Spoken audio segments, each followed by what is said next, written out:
grandes ideas de la filosofía. Estética.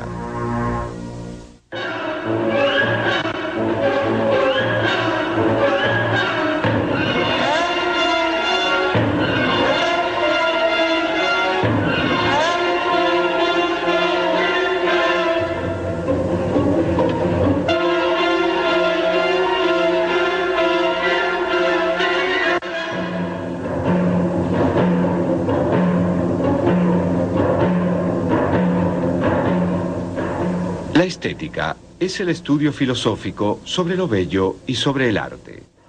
Si bien la palabra arte implica la idea de belleza, en realidad estos dos términos son muy diferentes.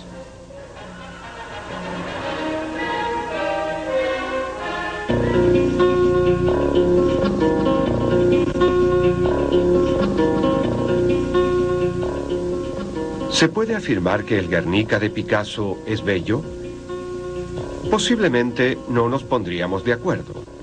No obstante, la mayoría coincidiría en declararla una obra de arte. La pregunta entonces es, ¿cómo llegamos a esta conclusión?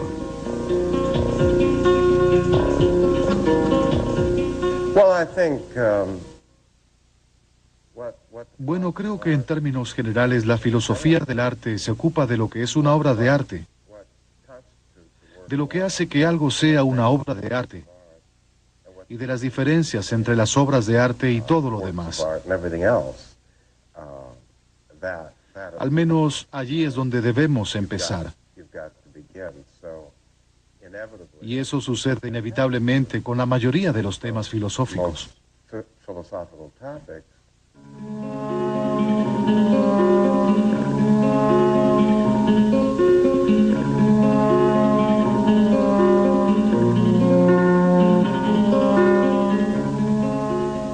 Para conocer los orígenes del estudio sistemático del arte, debemos remontarnos al siglo V a.C. En Atenas, el gran filósofo Platón enseñaba que la verdadera naturaleza de las cosas efímeras del mundo es su idea. Los triángulos que puedo trazar en la arena no son más que copias imperfectas de la idea perfecta de triángulo. Las ideas superan lo sensible y solo pueden captarse por la razón. Sin embargo, hay una idea que manifiesta la razón a través de los sentidos. Es la idea de belleza. Existe una belleza por la que todas las cosas son bellas.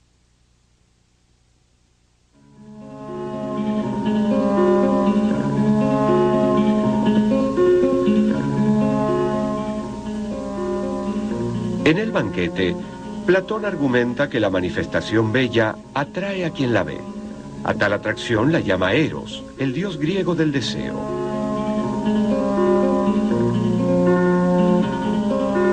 Impulsado por la atracción erótica de lo bello, el filósofo trasciende la visión de lo que es bello y supera el mundo sensible para alcanzar la contemplación de la idea pura de belleza.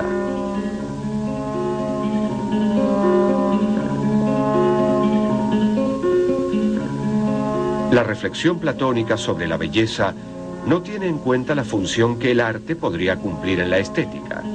En realidad, Platón tiene una pobre opinión de artistas y poetas.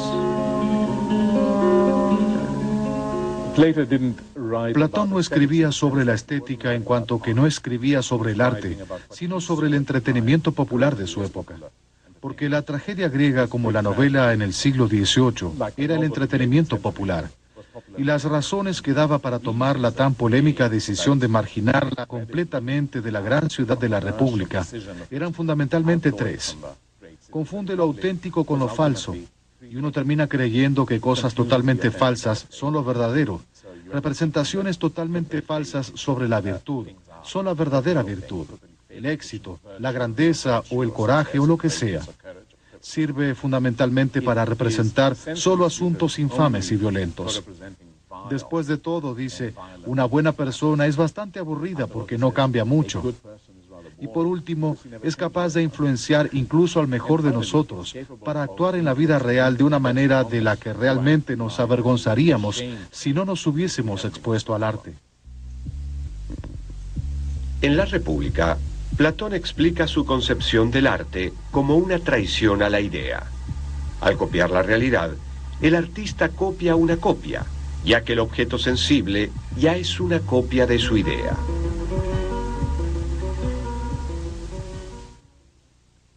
Lo bello en sí no es este objeto ni aquel otro, sino algo que les comunica su propio carácter.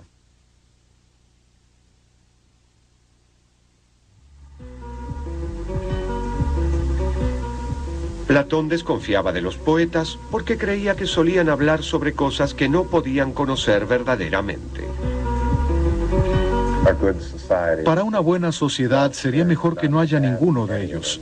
En todo caso, no se les debería asignar la tarea de educar a los jóvenes. Al fin y al cabo, creo que pensaba que los filósofos eran quienes debían hacerlo, ya que supuestamente ellos eran los que sabían cómo diferenciar la realidad de la ilusión.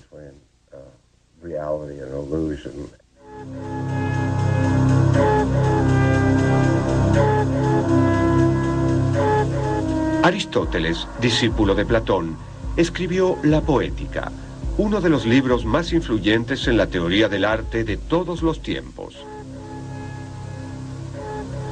Para muchos, la poética constituye una refutación a la crítica que Platón hace al arte, ya que, según Aristóteles, provocar emociones fuertes, tal como la compasión y el miedo, era bueno para los atenienses.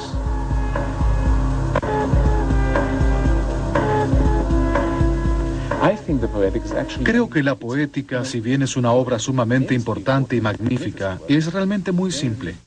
Lo que dice es, las obras tienen principio, medio y fin. No pueden ser ni demasiado largas ni demasiado cortas. Es mejor si tienen un final feliz que si no lo tienen. Es mejor si sus personajes son creíbles que si no lo son.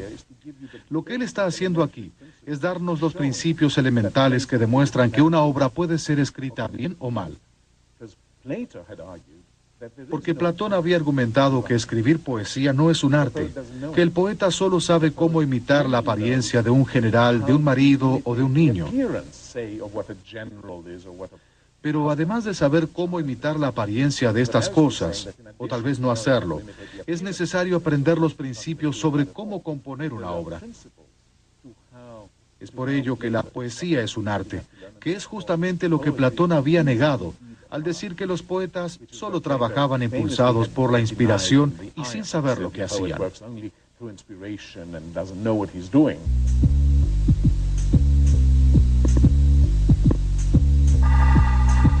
A diferencia de Platón, Aristóteles no habla de la idea de belleza pura, sino que analiza una forma artística específica, la tragedia.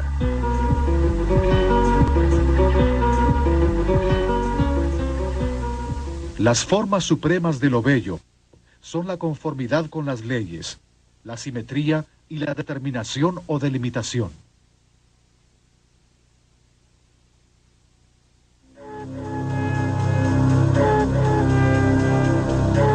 De su análisis de la tragedia, Aristóteles deduce reglas de composición.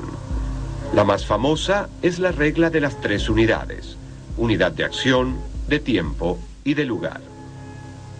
La unidad de acción implica que la tragedia debe representar una sola acción sin tramas secundarias, y que cada etapa de la acción debe ser la consecuencia inevitable de lo que sucedió previamente.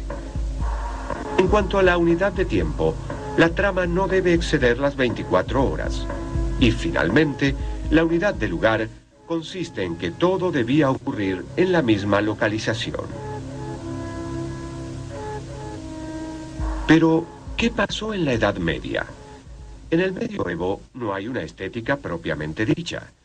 En este periodo, lo bello es absorbido por una fascinación arrolladora por la dedicación a Dios.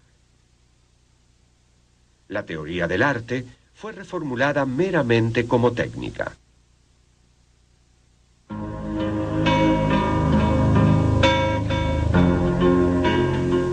La estética neoclásica comienza a plasmarse en pleno Renacimiento a medida que los grandes pensadores de la antigüedad fueron redescubiertos y su obra fue traducida. Los preceptos medievales comenzaron a quebrarse en el siglo XV cuando el arquitecto italiano Leone Battista Alberti plantea que la belleza es armonía y perfección. La belleza se establece al someter la obra a las leyes estéticas objetivas que rigen todo arte, y por lo tanto está más allá de la subjetividad de los gustos. La primera de estas leyes es el principio del orden formal. La estética neoclásica será entonces una estética de las proporciones, de la simetría, de la armonía y del orden.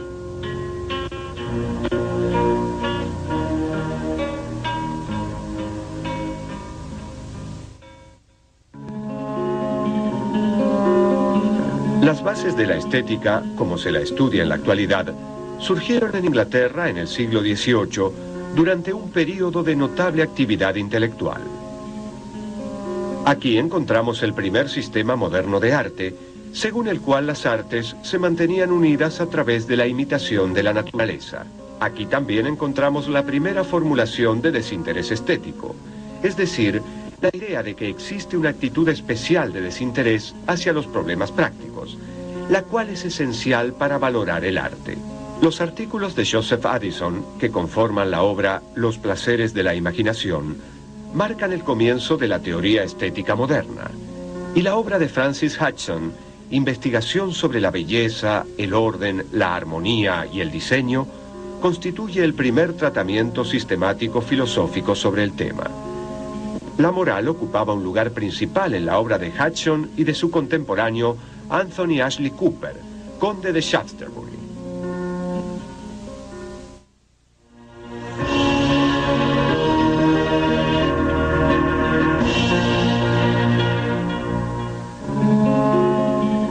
Shaftesbury consideraba que no se da un verdadero goce estético si éste no proviene del bien, ni un verdadero placer moral si no incluye lo bello. Lo bello y lo verdadero son una sola cosa. El origen de todo lo bello y todo lo bueno es Dios, puesto que toda armonía es signo del orden divino. Hudson coincide con Shaftesbury en que el sentido moral es innato, pero también cree que el sentido, tanto de la belleza como de la armonía, viene dado en el ser humano. Hudson supone que la percepción de la belleza y de la armonía no proceden meramente de los sentidos externos, sino de un sentido interior que registra el fenómeno de la belleza. Para que haya experiencia estética, el espectador u oyente debe tener cierto grado de conocimiento y tener una sensibilidad refinada. Pero si bien estas características son necesarias, no son suficientes. El sentido interior de la belleza es innato y espontáneo.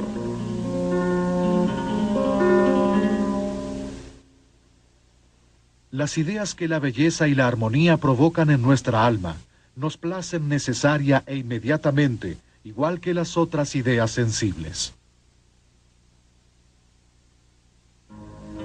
En plena Ilustración y bajo el dominio del racionalismo más extremo, el pensador alemán Alexander Baumgarten observó que el arte y la belleza pertenecen a una zona intermedia entre la sensibilidad y la razón. El arte, como la luz del alba, guía al hombre desde la oscuridad de lo meramente sensible hacia el conocimiento propiamente racional. En la actualidad, Baumgarten es mayormente recordado por haber acuñado el término estética, como así también por su influencia sobre Immanuel Kant, un brillante profesor prusiano de filosofía que revolucionó el ambiente filosófico. Kant se ocupó del tema en la primera parte de su obra Crítica del Juicio, donde desarrolló su propia teoría del arte y del gusto.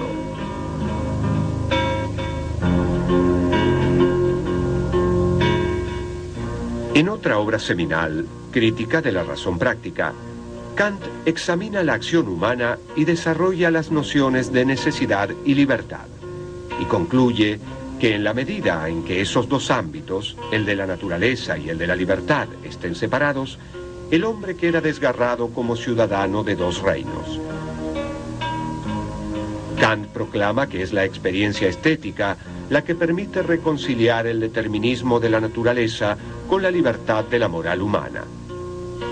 La experiencia estética no está limitada ni por la ley natural ni por la ley moral. En ese espacio de juego, la sensibilidad y la razón se reconcilian mediante la imaginación.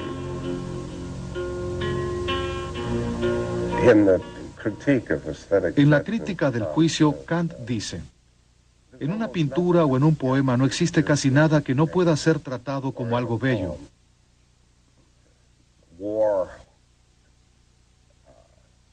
La guerra, las furias. Él enumera todo lo que puede presentarse como algo bello, aunque en la realidad sea bastante feo. Y dice: lo único feo que no puede embellecerse es lo desagradable. Fascinante. Tal vez no haya desarrollado este tema, pero creo que tenía una teoría psicológica sobre la belleza, en la que el placer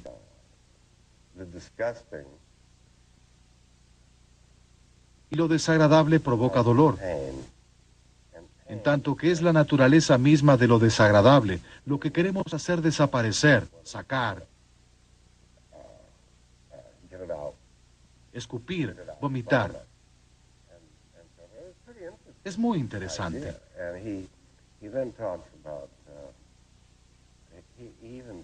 También dice que la verdadera antinomia está compuesta por lo bello y lo desagradable, y no por lo bello y lo feo, ya que lo feo puede embellecerse. Este tema sí lo desarrolló en un libro anterior. Uno de los aspectos novedosos que introduce Kant, en contraste absoluto con Baumgarten y la escuela racionalista, es su noción de que el juicio estético no obedece una regla, sino que, como dice Hudson, se basa en un sentimiento. Si bien todos los juicios sobre lo bello son subjetivos, ya que se basan en un sentimiento, este puede ser un sentimiento compartido. No obstante, como se basan en un sentimiento, no hay principios que los determinen, y por lo tanto no puede haber una ciencia exacta de lo bello. Kant estaba absolutamente en lo cierto cuando dijo que el juicio del gusto, decir esto es bello, no está regido por conceptos, por lo cual no se puede hacer una descripción que sugiera que el objeto es bello. No es posible decir: es blanca y simétrica y tiene un aspecto peculiar, y su doncella está a su lado en la cama, por lo tanto es bella o es bello. No se puede hacer eso. Pero el motivo no es que bello sea un concepto peculiar como él pensaba, sino porque el juicio del gusto no es una conclusión. Es una hipótesis, o mejor dicho, una suposición sobre lo que va a suceder cuando uno pase tiempo con este objeto. Pero, como dije, no se puede decir de antemano qué es lo que va a suceder. Es por eso que me gusta pensarlo en función de lo que dijo Stendhal al definir la belleza como una promesa de felicidad. Es una promesa que no es necesario cumplir, o peor, que puede cumplirse y puede ser decepcionante, o peor aún, que puede cumplirse y ser perjudicial para uno y uno no lo sabe. Kant afirma que lo que causa satisfacción en el juicio estético es la forma pura que se experimenta en una contemplación desinteresada. Kant retoma la valoración del artista como creador, originalmente formulada por Addison en Inglaterra en el siglo XVIII, inspirado por el Tratado sobre lo Sublime de Longinus y la fórmula de un modo sumamente influyente y original. La noción de Kant del artista genio sostiene que el artista es considerado no como artesano hábil, sino como individuo excepcionalmente sensible y superior. Es en la obra del genio, en la obra del artista inspirado, donde la naturaleza muestra su cara oculta. A través del genio, la naturaleza proporciona reglas al arte. A fines del siglo XVIII, Friedrich von Schiller retomó y amplió las ideas de Kant. Schiller articuló su propuesta de una educación estética entendida como formación de un hombre plenamente libre. Schiller sostiene que el arte hace al hombre más humano, y es la condición necesaria de cualquier orden social que no pretenda basarse en la coerción totalitaria, sino en la libertad racional. Cuando cultivamos nuestras facultades estéticas, cultivamos nuestras facultades morales. Tanto así que la educación estética hace superflua una educación moral.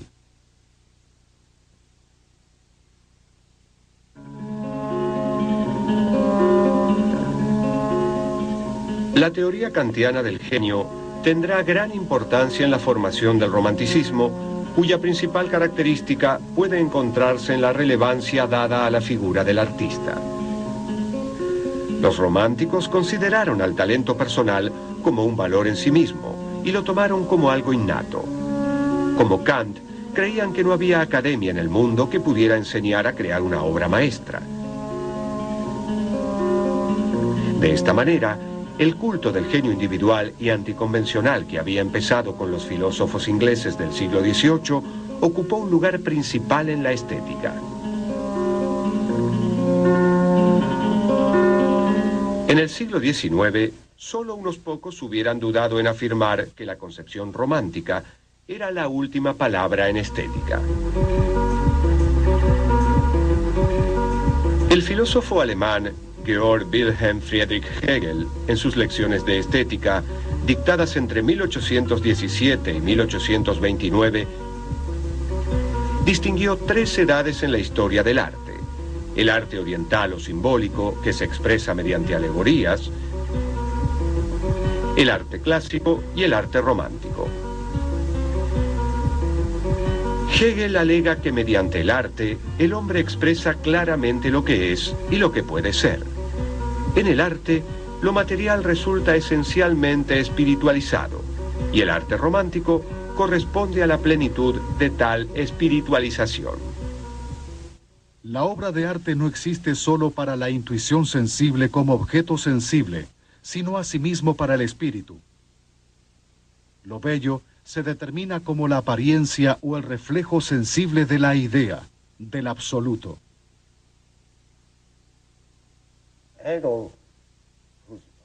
Creo que el libro más importante de Hegel fue Estética. El propósito de Estética es argumentar que el arte ya no es necesario, que en realidad está llegando a su fin. Era adecuado para una cierta época en que los seres humanos,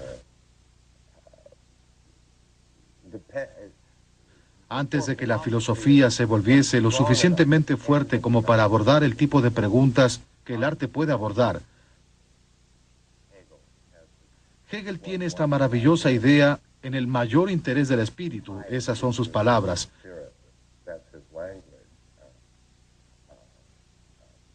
Que el arte podía presentar los valores que definen la vida humana en representaciones simbólicas, en estatuas, en imágenes.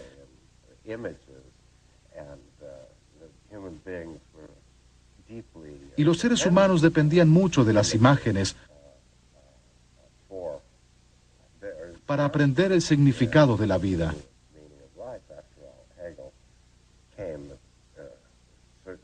Después de todo, Hegel llegó a un punto de la historia de la cristiandad en que todo el esfuerzo de la Iglesia consistía en presentar sus enseñanzas de manera muy realista.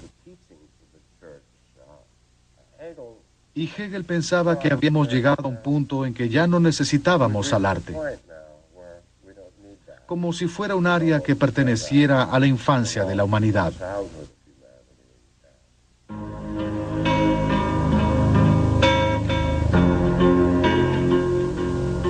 Al presentar la dialéctica histórica del arte, Hegel la concibió como un proceso completo y no abierto a futuros despliegues. El arte romántico es la culminación de esa evolución y no cabe esperar avances ulteriores. Hegel representa un punto de inflexión en la estética porque rechaza la teoría del arte como representación. Por ejemplo, que el arte imita la naturaleza y facilita el camino para la aparición de las teorías del arte como expresión que predominarán en el siglo XX.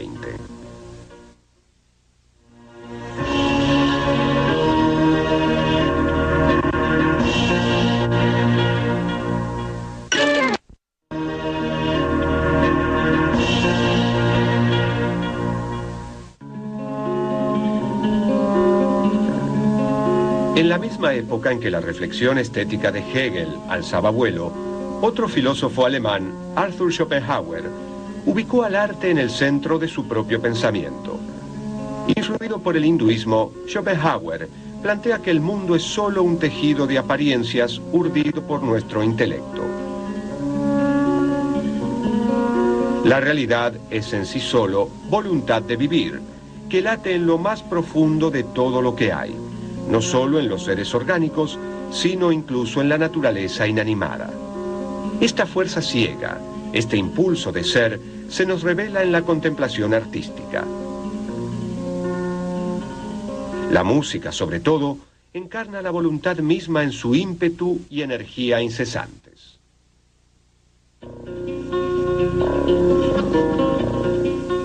Para Schopenhauer, como para ningún otro filósofo, la música era la máxima expresión de las bellas artes, el arte romántico, el arte del siglo.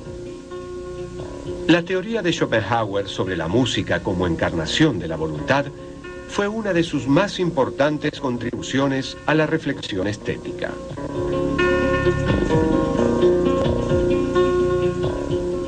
Si los animales y los seres humanos son el objeto de representación y contemplación estética, entonces el placer es la comprensión objetiva de estas ideas, que son las revelaciones más claras de la voluntad. Schopenhauer influyó en los primeros pasos del filósofo, poeta y filólogo alemán Friedrich Nietzsche. Nietzsche rechazó el pesimismo de Schopenhauer y reinterpretó a la voluntad como voluntad de poder.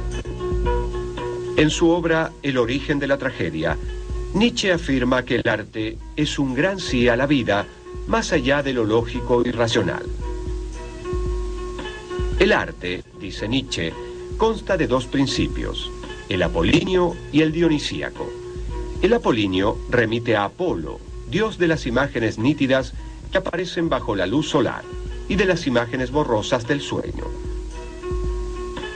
Se lo asocia a lo visual, lo figurativo, lo imaginario. En las artes plásticas predomina lo apolíneo. Es un principio de alegría, de purificación a través de la imagen. El principio dionisíaco del arte remite a Dionisio, el dios de la embriaguez. Se lo asocia a la disolución del yo, a la pérdida de límites, al delirio. En la poesía lírica y la música prevalece lo dionisíaco. Es un principio de goce donde desaparece la individuación para sumergirse en la voluntad universal. Él creía algo muy interesante, que era que ambas tendencias o aspectos de la naturaleza humana se combinaban en lo que él denominaba la mayor expresión artística del mundo, a saber, la tragedia griega ateniense, que representa a lo dionisíaco en el coro, que está presente allí como un grupo que baila, canta y comenta la acción, y luego en la acción en el escenario, que siempre se desarrolla en función de personajes individuales, y cuya historia central, según Nietzsche, gira en torno al héroe individual, que intenta hacer más que lo que un individuo es capaz de hacer. Se destruye en el proceso, pero no obstante lo celebra, ya que de cierto modo es inevitable que los grandes seres humanos traten de hacer precisamente eso. En todo arte se produce la combinación y síntesis de ambos principios. El estado espiritual propio del arte es mitológico.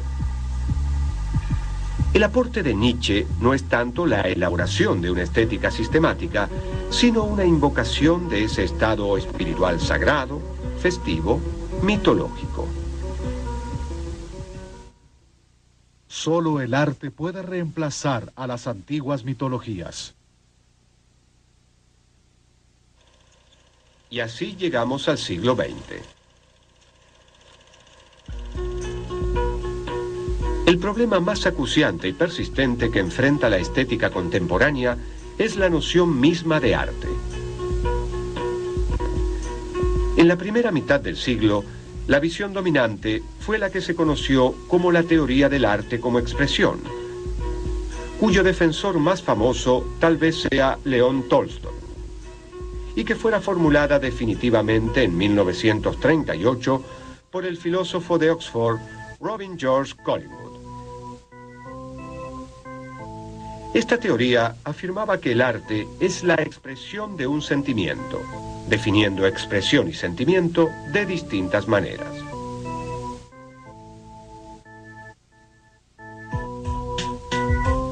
En la segunda mitad del siglo XX, los filósofos se impacientaron por las definiciones predominantes de arte, en mayor medida por la presión que los artistas vanguardistas depositaron en estas teorías, quienes se negaron a producir objetos que correspondieran con dichas definiciones. En respuesta a esto, algunos se volcaron hacia la nueva filosofía del lenguaje, promovida por Ludwig Wittgenstein en su influyente obra Investigaciones filosóficas, publicada por primera vez en 1953. ¿Creen ustedes que yo tengo una teoría? ¿Creen que estoy diciendo qué es esto y aquello? Yo describo, doy ejemplos. Para estar en claro acerca de las palabras estéticas, ustedes tienen que describir modos de vida.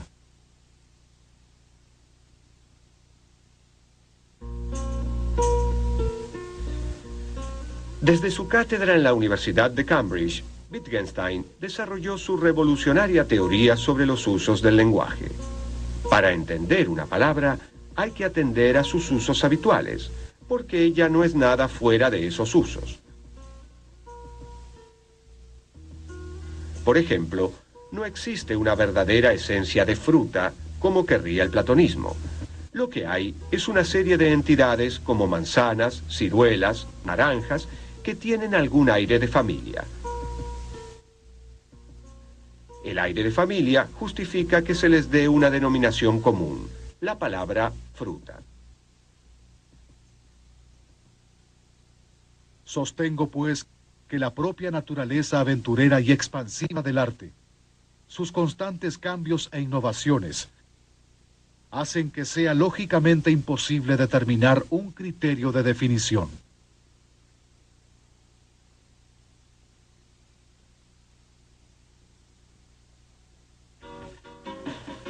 En 1956, el filósofo Maurice Bates retomó la noción de aire de familia postulada por Wittgenstein y la aplicó al arte, afirmando que no hay condiciones necesarias ni suficientes para que algo sea considerado una obra de arte. Lo mejor que puede hacerse es identificar un conjunto formal de semejanzas. Como las formas artísticas no son estáticas, ninguna teoría del arte es realmente posible, y los intentos por llegar a una definición de arte deben abandonarse. En lugar de preguntarse por la naturaleza y la esencia del arte, es más útil analizar su función y el tipo de ideas que representa.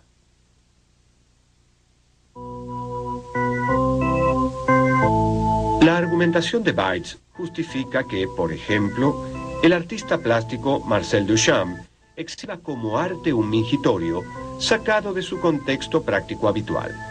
Si el concepto arte deriva de los juegos lingüísticos en que esa palabra es empleada, es arte lo que así llamemos, sea lo que sea.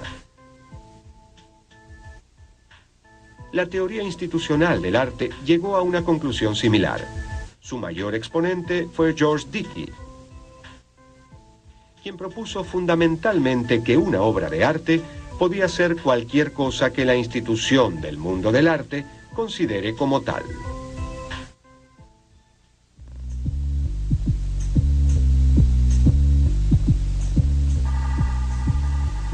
Se abre un mundo de posibilidades de experimentación artística.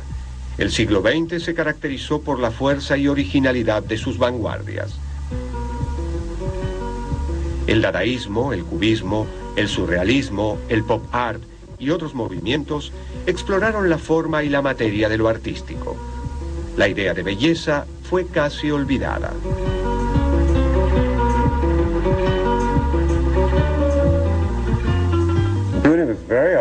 Podría decirse que la belleza estuvo fuera del tapete durante mucho tiempo.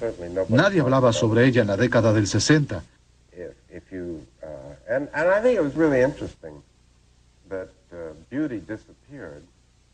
Creo que fue muy interesante que desapareciera no solamente del discurso filosófico de avanzada sobre el arte,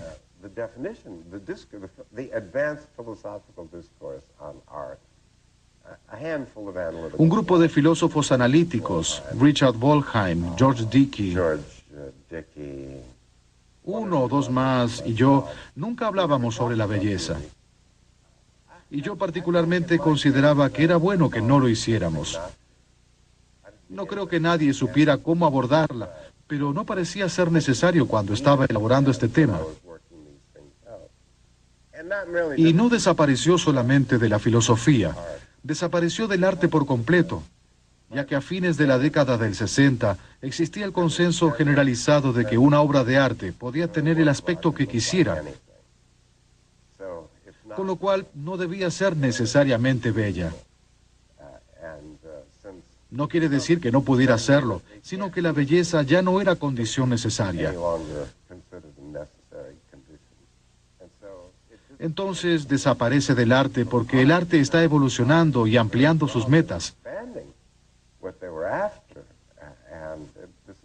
Y desaparece de la filosofía porque cualquier filósofo que estuviera al tanto de lo que estaba sucediendo advertía que no había lugar para ella en la definición.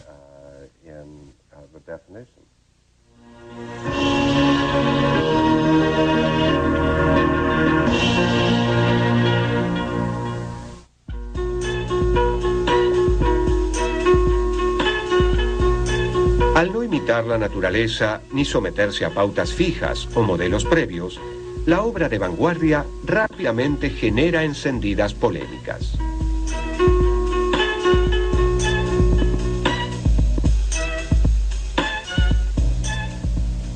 Experiencias anticonvencionales como las de Andy Warhol, John Cage y otros artistas vanguardistas están aceptadas hoy en día como parte de la cultura popular. No obstante, no debemos olvidar que en la segunda mitad del siglo XX representaron un quiebre revolucionario.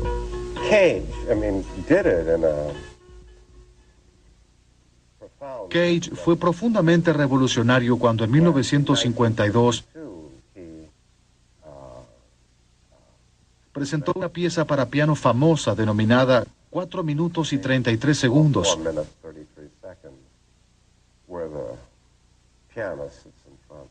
en la cual el pianista se sentaba frente al piano, cerraba la tapa,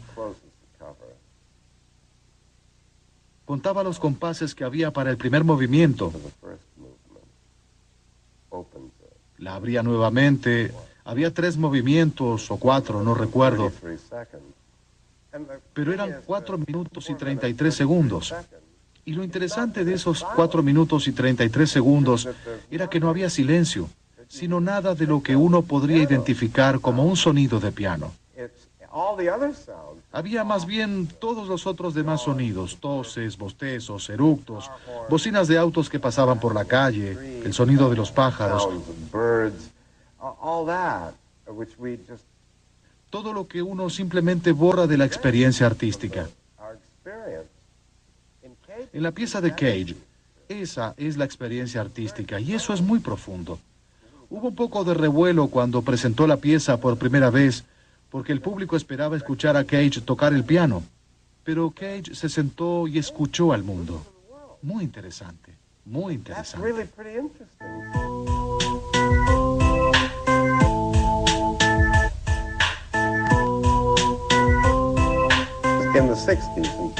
En especial en la década de los 60, todo cambió muy radicalmente.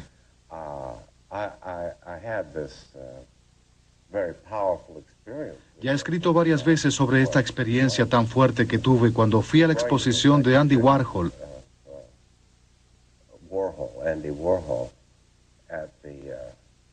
en la Galería Stable, ubicada en la calle 74 Este de Nueva York. Era un espectáculo del cual todos hablaban. ¿Has visto el espectáculo de Warhol?, decían todos. Marcaba el ritmo del mundo artístico. No era posible seguir adelante sin haberlo visto.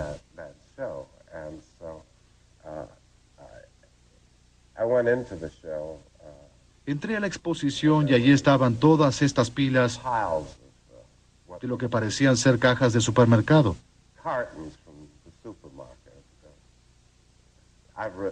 Ya he escrito sobre la caja de jabón Brillo Box, pero estas eran cajas de copos de maíz Kellogg's, de ketchup Heinz, de pizzas Del Monte.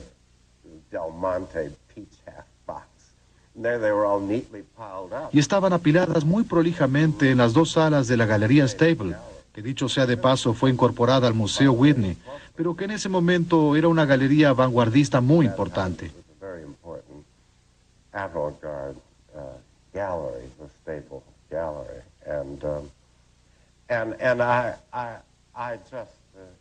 Fue una revelación para mí, porque fue la primera vez que pude ver cómo pensar filosóficamente sobre el arte. Nunca había sabido cómo hacerlo y no había nada en los libros que pudiera habérmelo enseñado. Y aquí estaba esta pregunta lista para hacerse.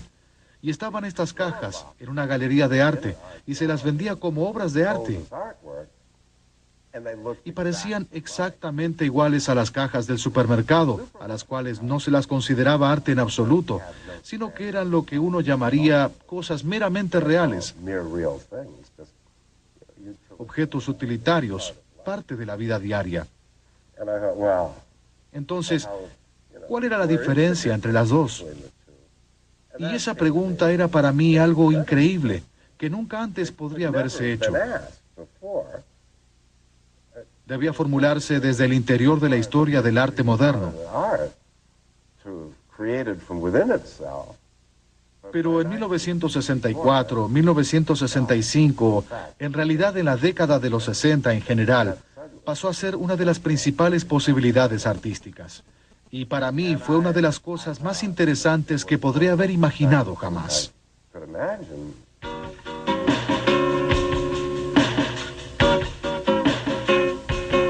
Poco a poco, el arte de vanguardia fue inevitablemente absorbido por la sociedad de consumo. A principios del siglo XX, se menospreciaba al arte masivo. Hoy no se duda en reconocer como arte al jazz, el cine, la comedia musical, la fotografía, el cómic, el relato de ciencia ficción, etc. Donde sea que uno mire, el arte nos inunda, nos asedia, nos hundimos en arte. Si es que hundirse puede ser considerado como algo positivo. La televisión contiene arte, la música popular contiene arte. La novela, que ahora es considerada como el paradigma de la literatura de alto nivel artístico, era vista en sus comienzos, no más de 250 años atrás, como el peor tipo de arte popular. Coleridge la denuncia diciendo que no se trata de un pasatiempo, sino un tiempo muerto. Dijo, allí donde la novela predomine, la mente humana habrá desaparecido. Y sin embargo, hoy en día se la considera una forma muy prestigiosa y admirable de arte. Y no podemos apartarnos de ella. En 1934, el filósofo estadounidense John Dewey afirmó que la estética se encuentra siempre vinculada a la sociedad como un todo. El arte contribuye a realizar la vida de un pueblo. Este enfoque ha sido calificado de sociologista. El sentimiento en una obra de arte no es una experiencia meramente personal, sino que debe tener un carácter universal.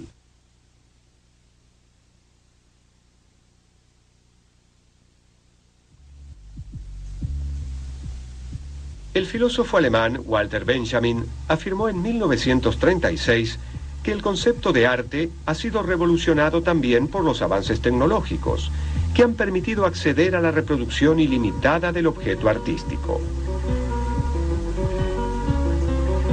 La obra de arte ya no se caracteriza por su unicidad e irrepetibilidad. Un cuadro es único, pero un póster no lo es. Una película se puede proyectar simultáneamente en cientos de salas cinematográficas. Un programa de TV puede ser visto por los espectadores de todo el mundo y puede ser repetido o grabado. La estética se ve obligada a ocuparse de esta nueva realidad y en particular del poder de la televisión. Creo que actualmente la televisión mundial en general es reconocida como un medio que puede contener arte. No creo que toda la televisión sea arte. Puede ser novedosa, comercial, destinada a vender. Hay de todo tipo. Al igual que pintar no siempre es arte. Se pueden pintar paredes, hacer avisos publicitarios, decorar casas o también hacer arte.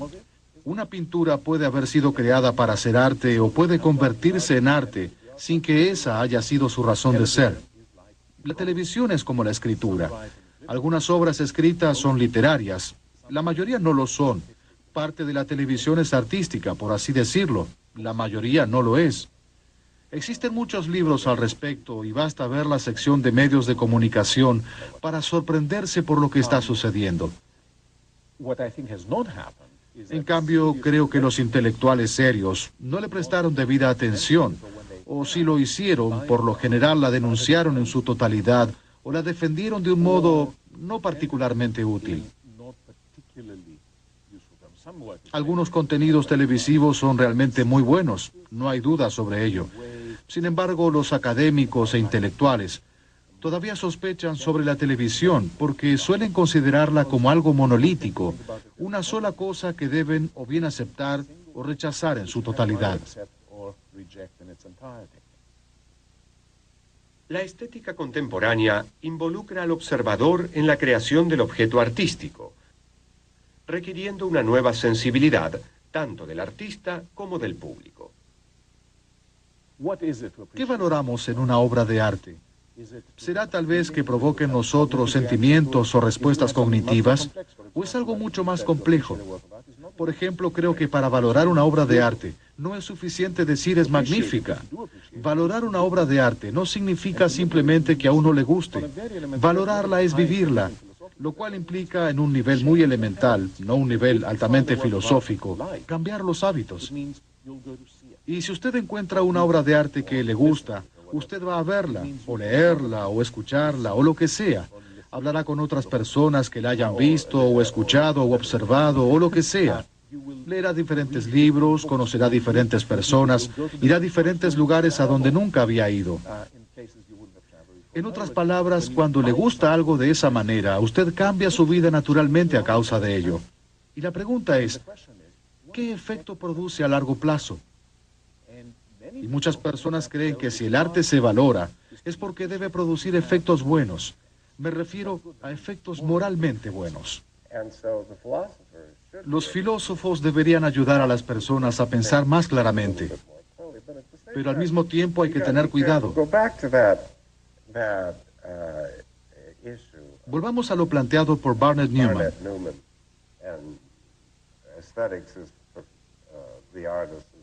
La estética es para los artistas lo que la ornitología es para los pájaros.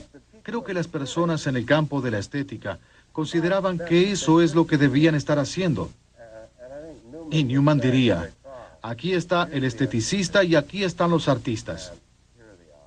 Que es como decir, aquí está el ornitólogo y aquí están los pájaros alineados para que el ornitólogo les pueda dar lecciones sobre lo que es ser un pájaro. Y no se necesita un ornitólogo para eso. El origen del compromiso filosófico con el arte, que hoy denominamos estética, se remonta al origen mismo de la filosofía en la Grecia clásica. En ese entonces, la estética ya estaba involucrada con el artista, la obra de arte y el público. El énfasis puede estar tanto en uno de estos tres componentes por separado, como en los tres juntos, creando así una dialéctica intrincada. Así como el arte tiene su historia, la filosofía del arte también tiene la suya. Hemos pasado por los principales momentos de dicha historia, y ahora llegamos al final de nuestro recorrido. Pero este es un final abierto, porque la historia de la estética está incluida en la historia de la condición humana, y esta se despliega siempre hacia horizontes ilimitados e impredecibles.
Dios.